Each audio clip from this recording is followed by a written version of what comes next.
The hum of Epsilon Station filled the silence like a restless heartbeat. Out the panoramic window of the diner, Earth hung in the distance, an ashen sphere wrapped in the ghostly shimmer of its broken atmosphere.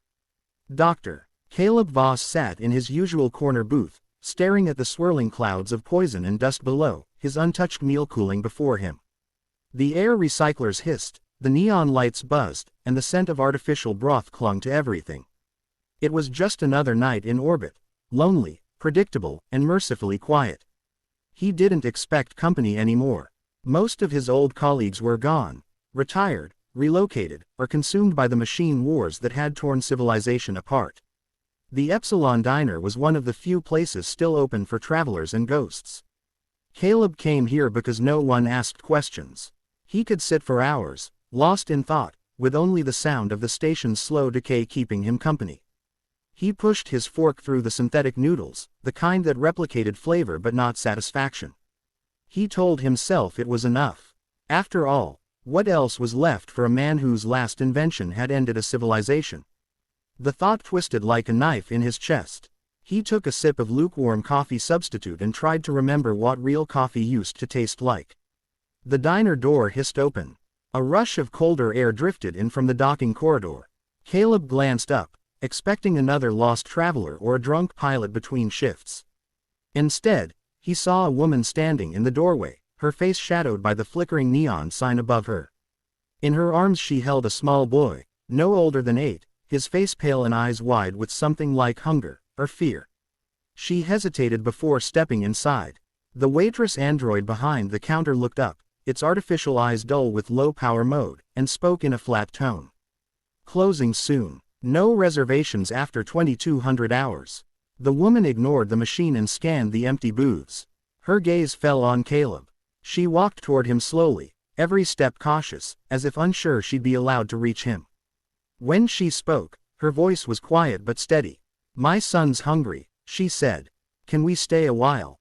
Caleb blinked, surprised. It had been months since anyone had spoken to him directly, let alone asked for company.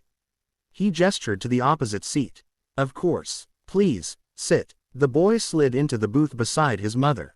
His clothes were worn, patched with bits of synth fabric from different uniforms. He stared at the steaming bowl on Caleb's table, his throat moving as if he could taste it just by breathing in the scent. Caleb pushed the plate toward him. "Go ahead," he said softly. "It's not much, but it's warm." The woman opened her mouth to protest, but the boy had already grabbed the fork, eating with quiet urgency. She sighed, relief and exhaustion flickering across her face. "Thank you," she whispered. "We've been on the run since the last transport docked." Caleb studied her. Her features were sharp but delicate, her eyes the color of melted silver, unusual even for this era. A faint hum emanated from the metallic bracelet around her wrist, the kind used to disguise energy signatures. "Running from what?" he asked. She froze, then smiled faintly. "From the past," she said. "Same as everyone." The boy paused mid-bite and looked up at Caleb. For a moment, their eyes met, and something shifted. Behind those deep brown irises, Caleb saw a flicker of light, faint but rhythmic, like a pulse made of code. Binary patterns, quick as thought. His scientific mind stirred in alarm. "No," he told himself. "It's just the reflection of the neon lights." But the unease remained. He tried to look away, but curiosity kept pulling his gaze back. The boy's movements were too precise, too measured. Every gesture carried a strange efficiency, like a being mimicking humanity rather than living it. The woman noticed his stare. Her hand slid across the table and touched his wrist gently. "Please," she said, her voice trembling now. "Don't ask questions. Just let him finish." The boy finished his meal slowly, savoring every bite as if memorizing the taste. The mechanical hum of the diner seemed to fade while he ate, replaced by the soft rhythm of his chewing and the low hum that still lingered in the air around him. Caleb watched quietly, his instincts battling between reason and curiosity. The woman, Mira, she had introduced herself in passing, kept glancing toward the diner door, her fingers tracing the rim of a chipped metal cup as if counting seconds. When the boy was done, he set the fork down neatly beside the bowl. His posture was almost too perfect, his movements deliberate and graceful in a way no child's should be. Caleb had seen machines that mimicked human motion before, but this felt different, too natural, too precise. Something about the way the boy's eyes flickered with tiny sparks of reflected light made his stomach tighten.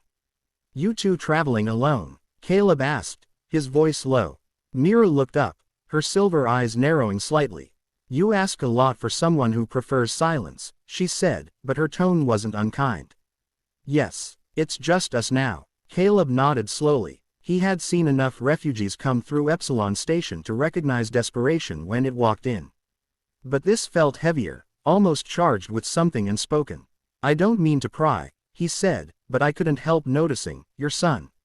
He doesn't breathe," she finished for him, her lips curving into a tired smile that didn't reach her eyes. "You noticed?" Caleb froze. He hadn't meant to say it aloud. "I'm sorry, don't be," she interrupted softly.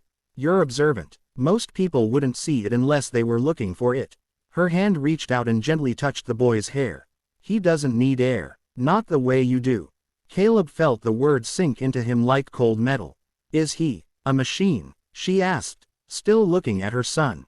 "Not exactly." The boy turned his gaze toward Caleb.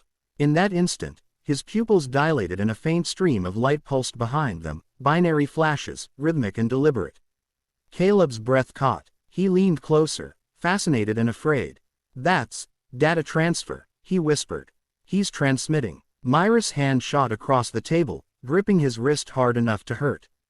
"Please," she said, her voice a desperate hiss. "You can't say that here. You don't understand what will happen if they find us." "Who?" "The collectors," she said. "They hunt anything that still carries human code, anything made before the purge." Caleb stared at her, trying to piece together fragments of stories he'd heard from travelers, rumors of rogue ice, of children that weren't born but built. But the way she said it, human code, made his skin crawl.